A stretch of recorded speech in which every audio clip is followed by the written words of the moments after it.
Well, did you get all the events you wanted for Gen Con? Oh, not quite, but I got plenty. Yeah. Processing your wish list is a lot of fun, isn't it? You mean as in the fun of making sure the computer doesn't log you out of there That pressure of pushing that click. and then waiting for 2+ hours? Yeah. Anyways, we're going to give you 5 great tips for how you can prep for Gen Con.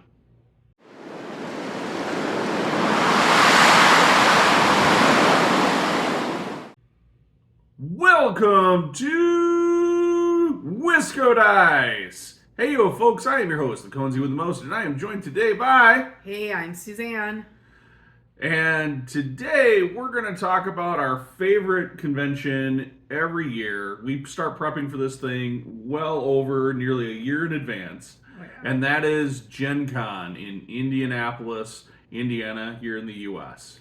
Now, prepping for Gen Con is a little bit different than, say, your local conventions, smaller cons. But I think a lot of the tips we're going to talk about today apply to all of them.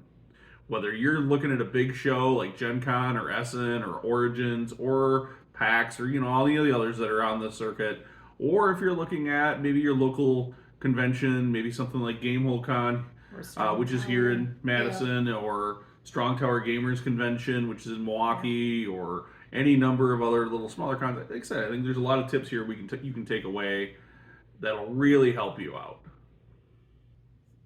So before we get started with what we suggest you do to prepare for a convention, please like this video and subscribe to our channel so you get notified of all of our upcoming content.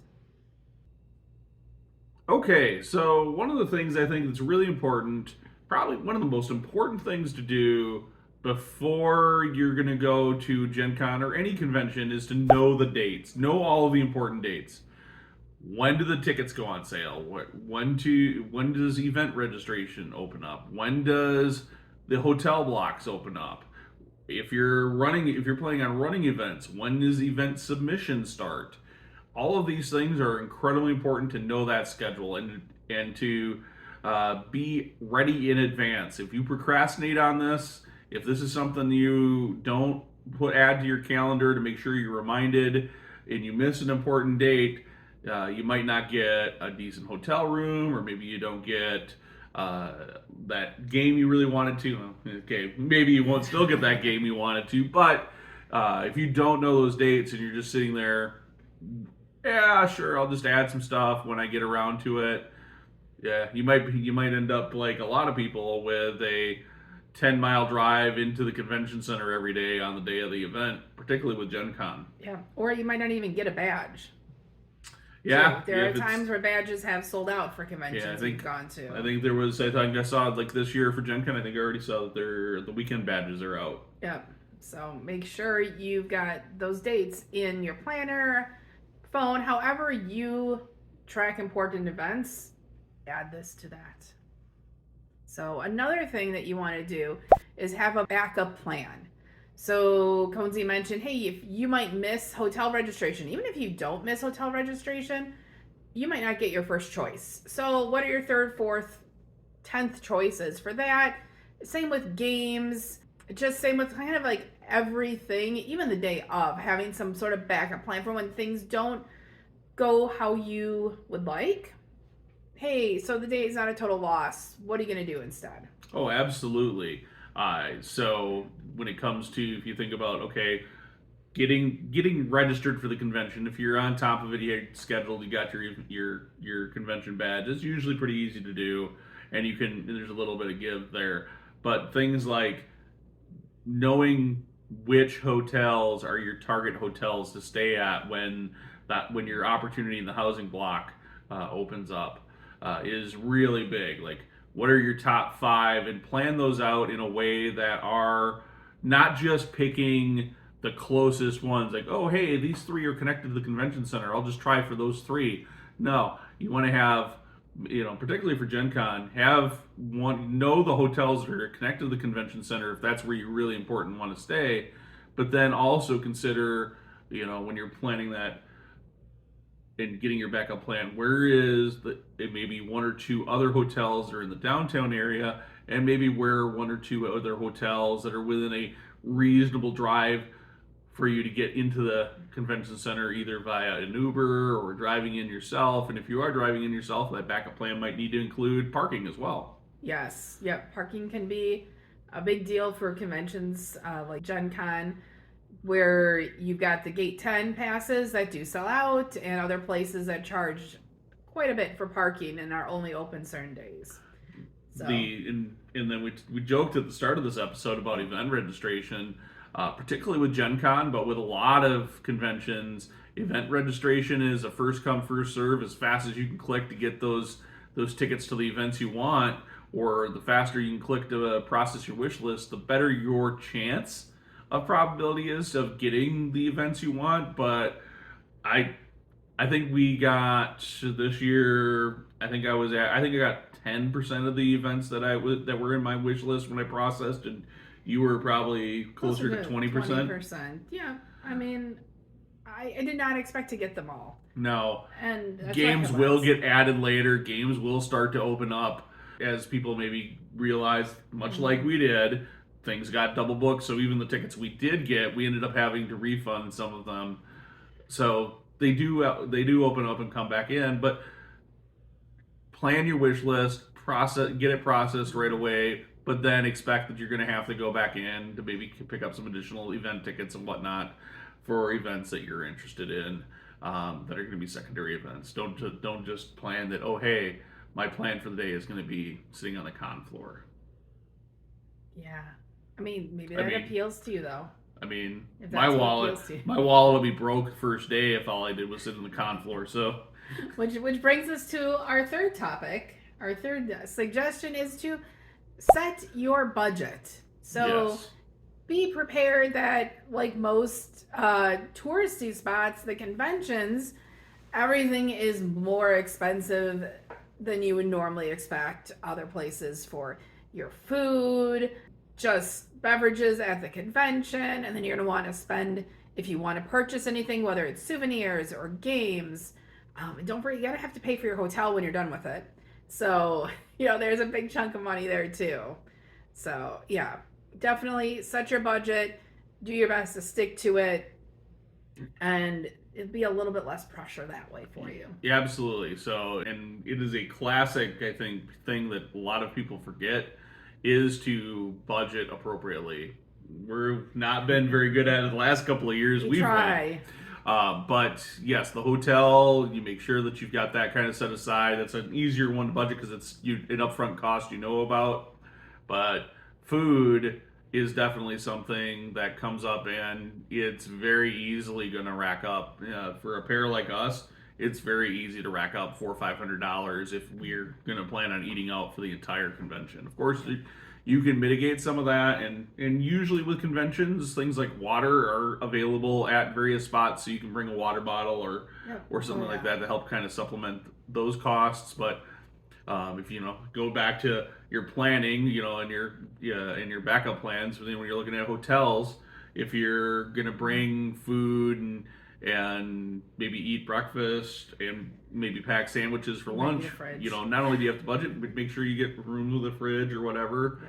Or I've done it in the past where I had to bring a cooler to and refill it with ice from the hotel periodically through the event. So there's a lot of ways you can manage your budget, and I can't say what's right for you.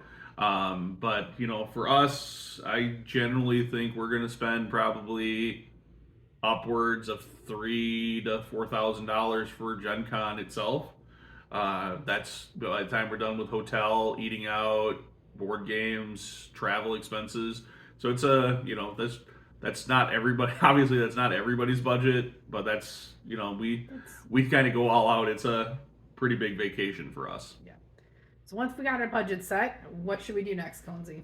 So the next thing you want to do is just get a general overview and flow for where things are. We're particularly been to Gen Con, particularly myself, but you're on your third year, is it this year? I think so. And I've been to every Gen Con in Indianapolis since 2012. I was at the first Gen Con in Indianapolis, and I was at the last Gen Con in Milwaukee. Now, The Gen Con in Milwaukee, I'm going to say personal experience. I had no idea where anything was, didn't know what to expect. Just, hey, I loaded up a car full of people and we drove to Milwaukee for a day because we knew, hey, this convention is no longer going to be in Wisconsin. And you know what? I had a great time, but at the same time, I probably didn't see 20% of the things that I wanted to see. I didn't even know that they were there, right? I just kind of wandered around aimlessly, just checking things out and spent a little money and ate some food. I didn't even know where to go get food, right? Because I didn't review the map. I didn't understand where things were, how the convention was laid out, where things were local to the convention as far as important things like food or lunch or where those things were. So like with Gen Con, because it is so massive and it's so sprawled out, particularly across, and the same thing could be said for Essen, it is sprawled out across multiple buildings, Lucas Oil Stadium, the Indiana Convention Center, the several connected hotels all have events. Knowing where your events are, you might be hiking 2 or 3 blocks from event to event. So, especially if you're doing things back to back, which I don't recommend you booking events back to back if you're having to hike that far because you're just going to be late or turn up to the event 15 minutes late and find out that they went ahead and started without you. Or somebody with generic tickets took your spot because you weren't there. So know your map, know where things are. You can plan your kind of how you're going to get from A to B in between events. Make sure ensuring that you know where the restrooms are, where food is. Especially hey, Gen Con does a great job of having the food trucks there. So many options for food just with that to make sure that you got great opportunities to eat. But hey, I got to plan if I got an event that's in one area and I got to plan, hey, I can go all the way to the food trucks to get food in this hour. Where is that? How do I get there? Because every once in a while, like I don't plan in a lot of time to hike the like say the exhibition, the vendor hall, but because I have everything else kind of planned out and laid out where my events are and whatnot, I oftentimes be like, oh, hey, I got an extra 30 minutes here. I'm just going to scoot through and look at this little part of the vendor hall. Well, I got a spare 30 minutes. Yeah. Yeah. And that kind of leads into our fifth and final suggestion for planning for Gen Con or other conventions is to plan your convention schedule. So, like Conesy mentioned, back-to-back activities we don't suggest because you need time to get from one to the other. But what about also having a break for a bio break in there, grabbing some water? When are you going to eat? You should eat. You should shower. Especially the shower part. So, a couple hours of sleep is really good so that you're not, stumbling around into displays and everything also. So just have a schedule for your day, for your whole convention. A loose schedule is fine, but just make sure that you know that you're going to have time to take care of the necessary items so you can relax and enjoy the convention. You will do so much better in the games. You will be able to tolerate people who maybe are in a rush a little bit better in the vendor hall and everything too. So that's probably one of the biggest things for me is just knowing that I have enough time and kind of what my next goals are. Oh yeah, it's so easy to get stressed out at a big convention like this. If you're rushing, and I know a lot of us are really in that like let's hurry up and do everything kind of mode. We gotta get there faster, do more. There is no possible way you will do everything you wanted to at Gen Con. So be okay with that right up front. Make your schedule. Understand where you have breaks and time to be able to do all of those things, those secondary things that take care of yourself, and relax and have a good time. And because you have that planned schedule and okay, I've finished this game, I've got an hour, I have to get maybe I have to go from Lucas Oil Field to Hall D. Okay, well that's about a 2 block hike, but I have, hey, by the way, I know what I kind of planned it out that that's over lunch hour and the food carts are out there, so I'll go out to the food carts, find something that doesn't have maybe too long of a line, or even if I do, I know I have time because I booked that hour so I can get what I wanted to eat, get back into the convention center because if you're going out to the food trucks, Eat it's it. hot out too, but so you'll want to come back in the air conditioning for a little bit. Yeah. Hey, all right, now I can make the rest of the hike to my game, or that's where I was kind of joking earlier. Maybe I had that 30 minutes extra, and ooh, hey, I can just on my way to Hall D, I'll just kind of zip through the exhibition hall through here and here because I also understood how to get to Hall D, and I understood that I can kind of slip through the exhibition hall to get there from Lucas Oil, also by after going out to the food trucks. But hey, that was a bonus I got to do because I had it all planned out and laid out. I knew where the map and where the locations were. I had it planned. I had a schedule, and I knew that where I needed to go. I had plenty of time to get there. So those are our 5 tips for attending a large convention like Gen Con. Mm-hmm. In the comments below, leave us any tips you think we left out or what your favorite tips are for when you attend conventions, whether they're large or small ones. Hey there, it's Conesy. Thank you so much for watching. We put out videos weekly here at Wisco Dice. Check out our channel for more great videos and don't forget to subscribe.